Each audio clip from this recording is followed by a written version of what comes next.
আমি সরাসরি কথা বলবো, আমাদের আরেক প্রতিনিধি সুকান্ত মুখোপাধ্যায় আমাদের সঙ্গে রয়েছেন। হাসপাতালে যখন সিনেমা জগতের, রাজনীতি জগতের বহু পরিচিত মুখ তারা যখন আসছেন শেষবারের জন্য অনিক দত্তকে দেখতে, সেই ছবিগুলো আমরা দেখছিলাম। তো অনিক দত্তকে কি অবস্থায় নিয়ে আসা হয়েছিল হাসপাতালে তাকে তার ফ্ল্যাটের নিচ থেকে উদ্ধারের পর, সুকান্ত?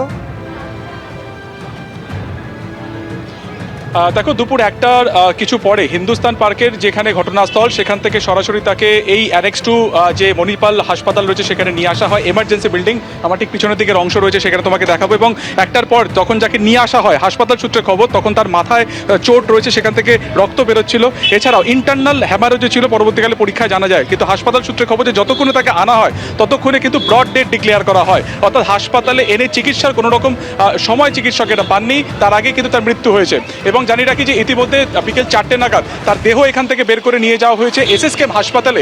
এই মুহূর্তে তার কিন্তু ময়নাতদন্ত চলছে এবং তার মেয়ে বাইরে থেকে আসেন, আগামীকাল তার পৌঁছানোর কথা রয়েছে এবং তার মেয়ে আসার পরই কিন্তু তার শেষকৃত্য সম্পন্ন হবে।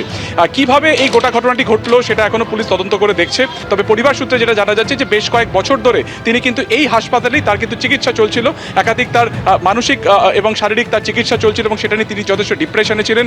সব মিলিয়ে সেই কারণে এই ঘটনা কিনা খতিয়ে দেখা হচ্ছে। এবং এই হাসপাতালে আমরা দেখলাম অনেকে এসেছেন, রাজনৈতিক ব্যক্তিত্ব থেকে মোহাম্মদ সেলিম থেকে শুরু করে শতরূপ ঘোষ এবং অন্যদিকে তোমার সৃজিত চক্রবর্তী, সৃজিত মুখার্জি থেকে আরম্ভ করে তোমার কিছুক্ষণ আগে রুদ্রনীল ঘোষ, যারা একের পর এক তারা সতীর্থ ছিলেন, যারা রাজনীতিতে ছিলেন, প্রত্যেকে কিন্তু এই মুহূর্তে এসেছে এবং প্রত্যেকের কাছে এই ঘটনাটি অত্যন্ত শকিং।